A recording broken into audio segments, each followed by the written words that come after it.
is carrying on with Isaiah 15, 16. Unfortunately, I don't think the slides are working. But hey ho, that's life. So we may have to nose read or read in using an app. Isaiah 15, 16. All right. Hey, everybody. And yeah, thank you, Paul. And thank you, Haruka, for being our worship DJ. Appreciate that. And yeah, thank you, everybody, for waiting. I got here just a little bit ago. And yeah, so thank you, guys. Happy to be here. And yeah, so as Paul mentioned, I'm preaching from Isaiah 15 and 16, which is 2 chapters, but it's all part of the same message. It's all an oracle or a prophetic declaration of judgment against this place called Moab. And if you've been hanging out with us, the last several weeks, you're probably aware that we've been going through the book of Isaiah. And if you've been here for a bit of Isaiah, you've probably heard mention of some ancient civilizations that you've heard of before, like Egypt, Babylon, Assyria. But Moab's definitely more obscure. Like, I don't think even Indiana Jones could tell us anything about Moab, and I actually had to start doing some research in my study Bible and some different things to get a little more of the background on Moab. But the Jews, or the ancient Israelites, God's chosen people in the Old Testament, they had a rich history with Moab. And so this message that's being given to Moab that we're going to read today, it would have had a lot of meaning and a lot of emotion for the people who first heard it. And so if we understand a little bit of their history together, it'll kind of help us understand more of this message. But so the Israelites, or the Jews, they're the descendants of a man called Abraham. And Abraham had a nephew named Lot. And the Moabites actually descended from Lot, from Abraham's nephew. So the Israelites and the Moabites are connected in that way, that, one came from Abraham, the other came from Lot. So they're kind of basically like extended cousins or something, like extended family. And if you fast forward from the time of Abraham and Lot through the time, the 400 years when the Israelites were slaves in Egypt, to the point of the Exodus, where Moses is leading the Israelites out of Egypt towards the Promised Land, they actually passed through Moab, which has its own land and kingdom at that point, and they spent some time there. And the king of Moab at the time is intimidated by this huge group of Israelites that's moving through his country, and so he hires a prophet named Balaam to try to curse them. And Balaam tries to do that, but he's not able to speak anything but a blessing over the Israelites. But at the end, he does succeed in leading the Israelites into committing sexual immorality with some of the people from Moab. And that brings up God's anger against the Israelites, and he destroys some of them for that. But in spite of that, God still chooses to do a couple of spiritually significant things in Moab before the Jewish people go into their promised land. One of those is that he renews his covenant, or the declaration of his faithful relationship to these people while they're still living in Moab. And also then Moses, who's their leader at that point, he's been forbidden from entering the promised land, but he's still held in high honor, and he dies and is buried while the Israelites are still in Moab. And then you fast forward through the time when the Israelites are moving into their promised land and taking it from the Canaanites, and they largely leave the people of Moab alone at that point. They don't really fight them. They don't take any of their land. But you fast forward through that time to a period called the time of the Judges, which is shortly before Israel had its kings, like King Saul and King David. And during the time of the Judges, 2 significant things happened between Israel and Moab. One of them was a really big deal at the time, but not so much today. And then the other was kind of just a small commonplace affair at the time, but it's a really big deal for this passage, and then even for us today. So the first one was that Moab actually oppressed Israel. So they attacked and dominated and oppressed Israel for a period of many years, until an Israelite man assassinated the Moabite king, and that ended Moab's domination of Israel for that time. The second event was that a woman from Moab married into an Israelite family, and then her husband died. And so when her first husband died, she followed her mother-in-law from Moab to Israel, and there she met another Israelite man named Boaz. So Boaz and this woman named Ruth. Ruth was from Moab. She was a Moabite. They got married, and they became part of the. From their descendants came King David, who's the greatest king Israel ever had. And then we know also from reading the Gospels that actually Jesus Christ descended from that same line. So this union between Israel and Moab from Boaz and Ruth was part of the line of King David, and then part of the line from which came Jesus Christ. So that's going to be significant for what we talk about today.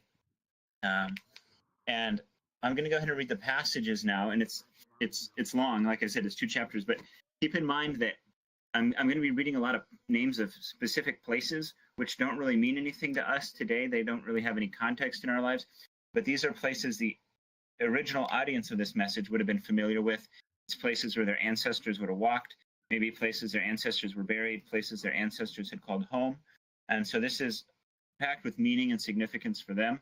And then also, as I read through the list of cities that are being destroyed and where the Moabites are fleeing, there's a north to south progression that basically the Moabites are fleeing south from this army that's coming down from the north and just destroying everything before it, like a tide of destruction. And so you can imagine that as I'm reading through these place names, that the Moabites are everything, is being destroyed, and they're just being pushed south as refugees. So I'll start reading here, and we'll read 15 and 16 from Isaiah. It says, "An oracle concerning Moab. Because Ar of Moab is laid waste in a night, Moab is undone. Because Kir of Moab is laid waste in a night, Moab is undone. He has gone up to the temple and to Dibon, to the high places to weep. Over Nebo and over Medeba, Moab wails. On every head is baldness, every beard is shorn. In the streets they wear sackcloth. On the housetops and in the squares, everyone wails and melts in tears. Heshbon and Elealeh cry out. Their voice is heard as far as Jahaz. Therefore the armed men of Moab cry aloud. His soul trembles. My heart cries out for Moab. Her fugitives flee to Zoar, to Eglath Shelishiyah. For at the ascent of Luhith they go up weeping. On the road to Horonaim they raise a cry of destruction. The waters of Nimrim are a desolation. The grass is withered, the vegetation fails, the greenery is no more. Therefore the abundance they have gained and what they have laid up they carry away over the brook of the willows. For a cry has gone around the land of Moab. Her wailing reaches to Eglam. Her wailing reaches to Beer Elim. For the waters of Dibon are full of blood. For I will bring upon Dibon even more, a lion for those of Moab who escape, for the remnant of the land. Send the lamb to the ruler of the land, from Selah by way of the desert, to the mount of the daughter of Zion. Like fleeing birds, like a scattered nest, so are the daughters of Moab at the fords of the Arnon. Give counsel, grant justice, make your shade like night at the height of noon. Shelter the outcast, do not reveal the fugitive. Let the outcasts of Moab sojourn among you. Be a shelter to them from the destroyer. When the oppressor is no more, and destruction has ceased, and he who tramples underfoot has vanished from the land, then a throne will be established in steadfast love, and on it will sit in faithfulness in the tent of David, one who judges and seeks justice, and is swift to do righteousness. We have heard of the pride of Moab, how proud he is, of his arrogance, his pride, and his insolence. In his idle boasting he is not right. Therefore, let Moab wail for Moab. Let everyone wail, mourn, utterly stricken, for the raisin cakes of Kir-Hareseth. For the fields of Heshbon languish, and the vine of Sibmah. The lords of the nations have struck down its branches, which reached to Jazer and strayed to the desert. Its shoots spread abroad and passed over the sea. Therefore I weep with the weeping of Jazer for the vine of Sibmah. I drench you with my tears, O Heshbon and Elealeh. For over your summer fruit and your harvest the shout has ceased, and joy and gladness are taken away from the fruitful field. And in the vineyards no songs are sung, no cheers are raised. No treader treads out wine in the presses. I have put an end to the shouting. Therefore my inner parts moan like a lyre for Moab, and my inmost self for Kir-Hareseth. And when Moab presents himself, when he wearies himself on the high place, when he comes to his sanctuary to pray, he will not prevail. This is the word that the Lord spoke concerning Moab in the past. But now the Lord has spoken, saying, in 3 years, like the years of a hired worker, the glory of Moab will be brought into contempt. In spite of all his great multitude, and those who remain will be very few and feeble. So that's the reading of God's word from Isaiah chapter 15 and 16. And, as you can tell, he starts this message off with declaring God's judgment of Moab. So basically, all of chapter 15 into the beginning of 16 is all about this judgment. And we have to recognize that he's talking about destruction on an epic scale. He's talking about entire cities being destroyed in a single night. He's talking about rivers running red with blood. So there's just the scale of calamity and destruction is huge. And the weeping and wailing and mourning of the Moabites is set to match the level of death and destruction. In verses 2 and 3 from chapter 15, he says, on every head is baldness, every beard is shorn, in the streets they wear sackcloth. So these are symbols of grief and mourning in the ancient Near East. And so basically, Moab is just completely undone with the amount of destruction that has been visited upon it due to God's judgment. But it's interesting to note, and it's important to note, that the Moabites aren't the only ones weeping. So it says in verse 5, it says, my heart cries out for Moab. So this is Isaiah speaking. He's saying, my heart cries out for Moab, but he's speaking God's words. And not only speaking God's words, but I think he's sharing in and experiencing God's emotion. And so God's feeling emotion, he's feeling anguish, he's feeling sorrow, seeing what's happening to Moab. And 16 ends with the words that this is the word that the Lord spoke concerning Moab. So these are God's words about Moab, and also his thoughts and his emotions about Moab. And so God is feeling sorrow and sympathy for the suffering of the Moabite people, but he's doing even more than that. And so we're going to talk about that in just a second. But we should recognize that God is feeling sympathy for them. He's feeling sorrow with them, but he's not apologizing, and he's not denying responsibility. He says clearly that he's the one bringing this judgment, and we know that his judgment is just, it's deserved. And yet at the same time, even while he's the one bringing the judgment, he is still able to feel sorrow and even have compassion, which we're going to talk about in a second, for those who are afflicted. And if you're a parent and you've ever had to discipline your child, you know a little bit of what this is like. So God does more than mourn for Moab, or he does more than weep along with Moab. He shows compassion for Moab. So we could think of pity or sympathy, as basically feeling sorry for somebody, being able to experience some empathy for them, where you kind of understand what they're feeling and you feel for them. But compassion is one step beyond that, because compassion is actually taking action based on your sympathy for somebody, your pity for somebody, to meet their needs. And we actually see God do that in chapter 16, verses 3 and 4. He says through Isaiah to the people of Judah, who would be the descendants of David's kingdom, he says, give counsel, grant justice, make your shade like night at the height of noon, shelter the outcasts, do not reveal the fugitive. Let the outcasts of Moab sojourn among you. Be a shelter to them from the destroyer. When the oppressor is no more, all right, so he says, shelter them, do not reveal them, like don't give them up to the people that are attacking them. Let them live among you. And so God commands his people, the Israelites, to show compassion for the Moabites and to shelter them and to protect them and to give shelter to all the Moabite refugees who come to them fleeing the destruction of this judgment. And it's really a beautiful thing because, as I said, King David descended from the marriage of Ruth and Boaz. Ruth was from Moab and Boaz was from Israel. And so Moab is tied in now and interwoven with the story of God's people and with the line of King David. And so now God is saying to the descendants of King David and to their kingdom, hey, when I judge Moab, those who come to you as refugees, treat them kindly, shelter them, protect them. But God does even more than show compassion for Moab in their immediate needs. He actually gives this beautiful promise to Moab. And he says at the end of verse 5 and 16, at the end of verse 4, he says, when the oppressor is no more and destruction has ceased, and he who tramples underfoot has vanished from the land. All right, so that's the first part of this promise, which is beautiful in itself. And God's saying, hey, the destruction the oppression is going to end at some point. Like this judgment that I'm going to bring against you, it's not going to last forever. And so he says there will come a time, when the oppression and the destruction will cease, and this army that's trampling you underfoot, they'll disappear from the land. And he says, then a throne will be established in steadfast love, and on it will sit in faithfulness in the tent of David, one who judges and seeks justice and is swift to do righteousness. So he says, I'm going to bring this judgment against you, but it's not going to last forever. And there's going to come a time when this awful judgment will end. And then I'm going to raise up this king from the line of David to sit on a throne of love, and he's going to rule with faithfulness and justice and righteousness. And so God here is speaking through Isaiah prophetically, talking about something he's going to do in the future, and he's talking about a hero, about a savior, about a Messiah that he's going to send, that the Moabites don't even have a name for yet, but we know his name. And, as I mentioned earlier, like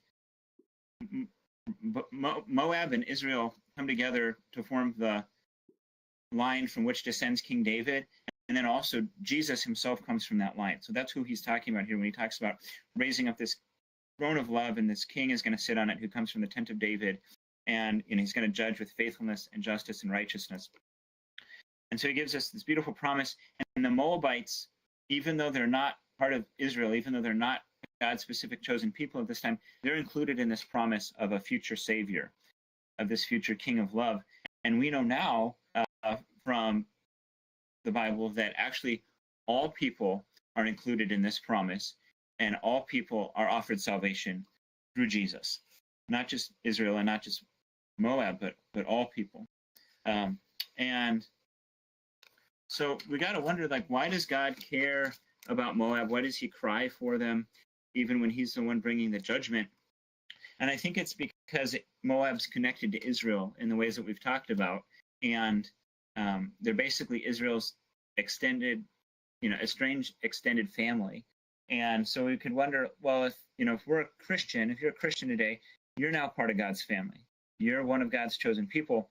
And so if you're basically the New Testament, New Covenant counterpart for the Israelites, who would be the Moabites today? And I would suggest that the Moabites, for us in our context, would be the people that we interact with every day, friends, family, neighbors, coworkers who don't yet know Jesus. And so they haven't found shelter in Jesus from the wrath of God, which we know is coming on the world. And just as the people of Israel were told to give shelter to the Moabites, and they had to prepare to give shelter to the Moabites, so we should be prepared to point people to shelter, to take shelter in Jesus Christ. And the Bible actually commands us to be prepared. And so Peter, a man who walked with Jesus when he was on the earth, he says, always be prepared to give an answer to everyone who asks you, to give the reason for the hope that you have. But do this with gentleness and respect. And so he says, hey, you should always be ready to give an answer to anybody who asks you about why you have hope. And we know that for somebody who doesn't have Jesus, as bad as things may look right now, apart from Jesus, they're only going to get worse. Because we know that something even worse than God's judgment on the people of Moab is coming, and that's his final judgment of the world at the end of time. And the only refuge we can take from that is in the person of Jesus Christ. And then Paul, who was an amazing missionary and apostle, he didn't know Jesus personally, but he had visions of Jesus and became a Christian that way. He takes an even more aggressive stance. So Peter basically says, hey, you should always be ready to give somebody an answer when they ask you about why you have hope. You should always be ready to talk about Jesus when people ask you. Paul then says it even more aggressively. He says, and pray for us too, that God may open a door for our message, so that we may proclaim the mystery of Christ, for which I am in chains. Pray that I may proclaim it clearly as I should. So Paul's saying, yeah, always be ready to give people an answer, when they ask you why you have hope, and always when they ask you something about why you are the way you are, be prepared to talk about Jesus, but also pray for opportunities. Pray that God would open a door for you to be able to share about Jesus with the people around you. Pray that he'd give you those opportunities, and pray that, God would enable you to do that, proclaim his name clearly and with boldness, as we should. So we should be ready to give people an answer when they ask us about why we have hope, but we should also be asking God to give us opportunities to share with people about why we have hope. And we should show compassion for people who don't yet know Jesus, not because they deserve God's mercy, but because we don't deserve God's mercy any more than they do. So are you prepared to offer shelter in Jesus to those who are fleeing God's judgment? The next thing we got to talk about, because it's the next thing he brings up in the passage, is the reason for Moab's judgment.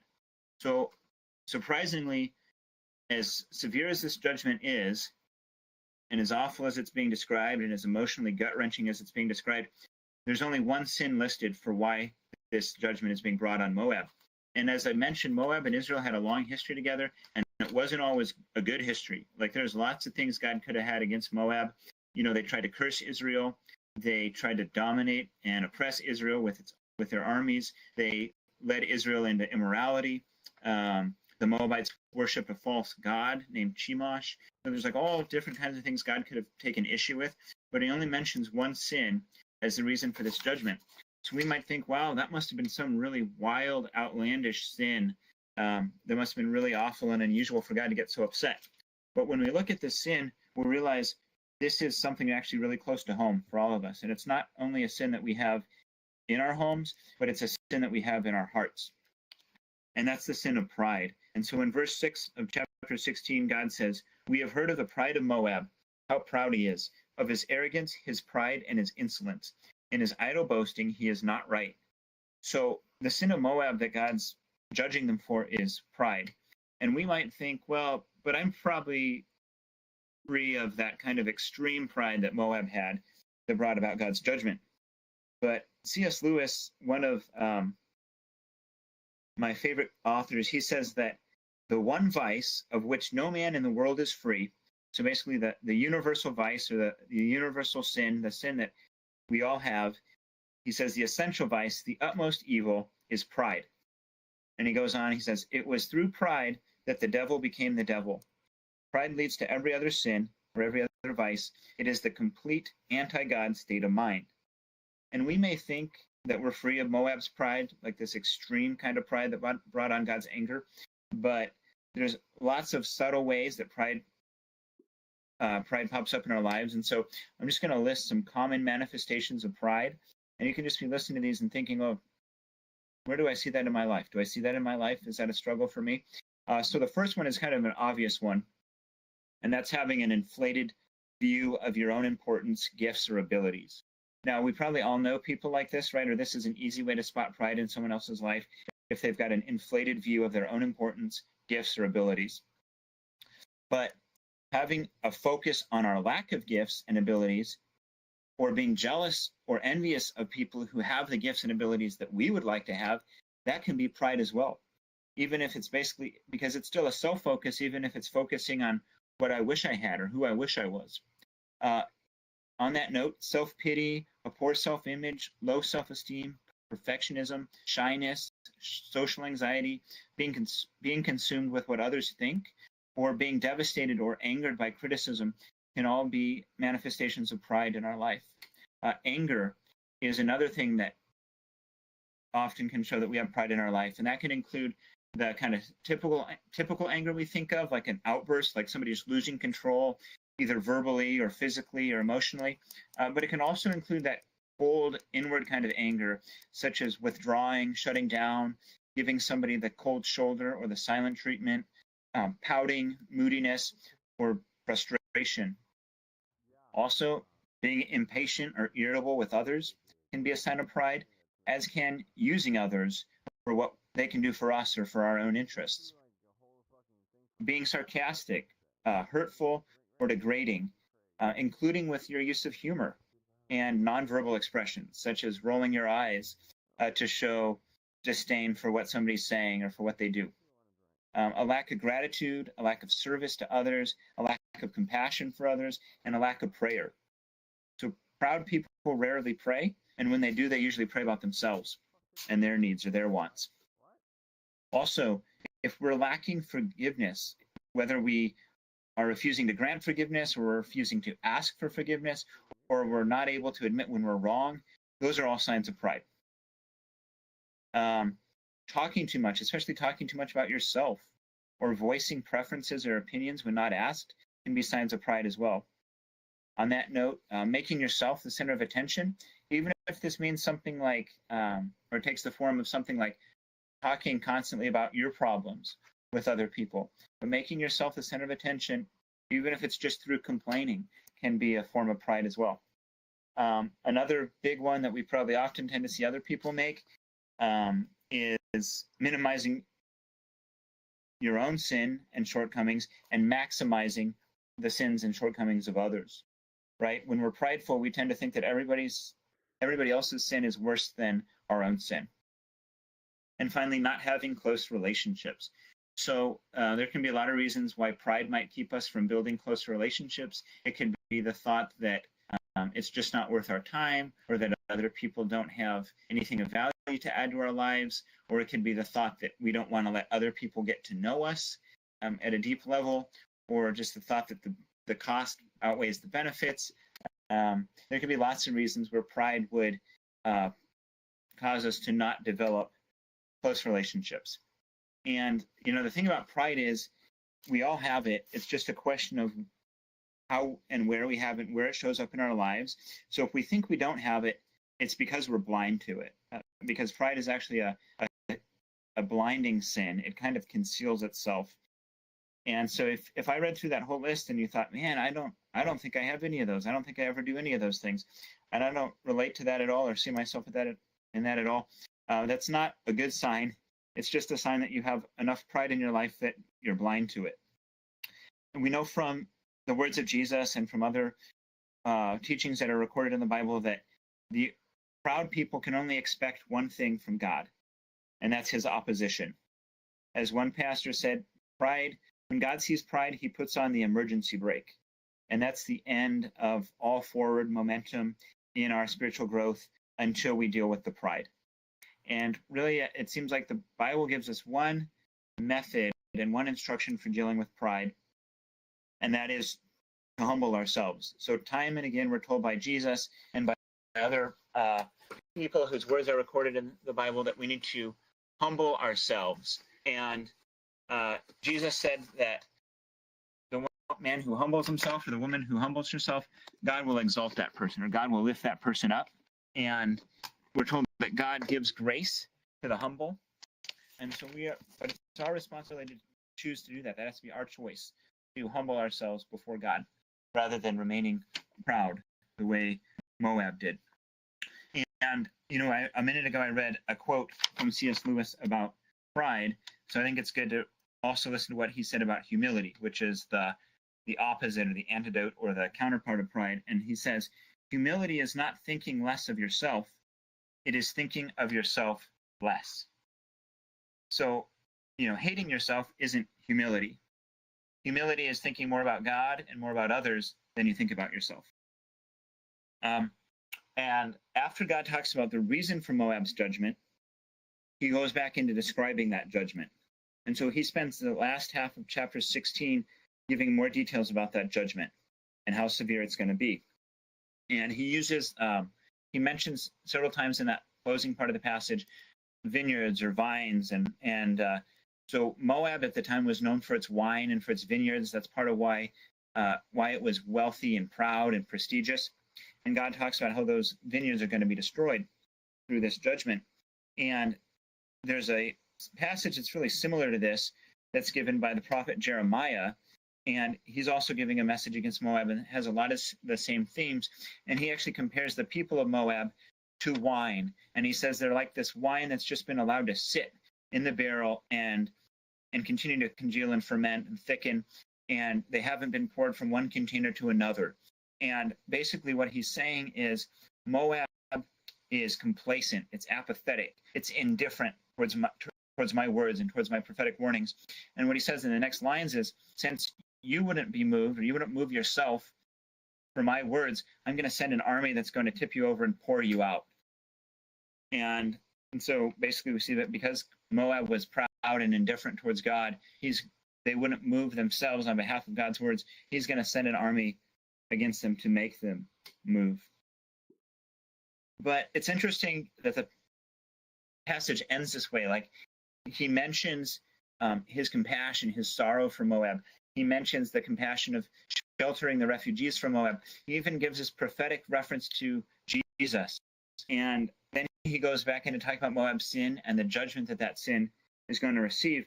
So we have to ask, like, well, why did he choose to end on judgment? Like, why not close it on a high note where he's just made this prophetic reference to Jesus? And I think what he does here is it actually creates this balance in this passage where on both ends of the passage, you have judgment. So the idea of judgment and these descriptions of judgment and how awful that judgment is going to be bookend the passage. And then closer to the center, you have this declaration of God's compassion and this observation of man's sin. But then right in the middle of those things, you have this reference to Jesus, this reference to this king who's going to sit on a throne of love. And so what that does is basically makes Jesus the pivot point or the focal point or the fulcrum of the passage. And it kind of draws our eyes back to him and back to that promise. But I think also by ending with further descriptions of judgment, I think that God also wanted to leave us a bit unsettled as we read this passage. And I think ending with the focus on judgment again reminds us that, one, it reminds the original audience of the terrible judgment that's about to come on Moab, even though there are these promises of beautiful things to happen in the future. And it reminds us today of the terrible judgment that will fall on anyone who does not take shelter in Jesus Christ and anyone who refuses and rejects Jesus Christ. And it reminds us of the terrible fate that awaits those who come to Jesus but don't continue with him. And then it also reminds us of the terrible burden of sin and the terrible judgment that God is going to bring against sin. And it reminds us that that terrible burden of sin and God's unbearable judgment of that sin were borne for us by Jesus on the cross. That if we put our faith in him, we then can take refuge in him and escape the coming judgment that God will bring upon the world at the end of time. So this is Isaiah 15 and 16. If you're not a Christian, if you haven't started a relationship with Jesus, I would encourage you to talk with Ospreys or Fish or one of the leaders here. You can talk with me. We'd love to talk with you about Jesus, because Jesus is the only place that we can take shelter from God's judgment of sin. And if you are a Christian today, I would encourage you to think about how God has compassion even on the people that he has to judge. And God has showed compassion on all of us.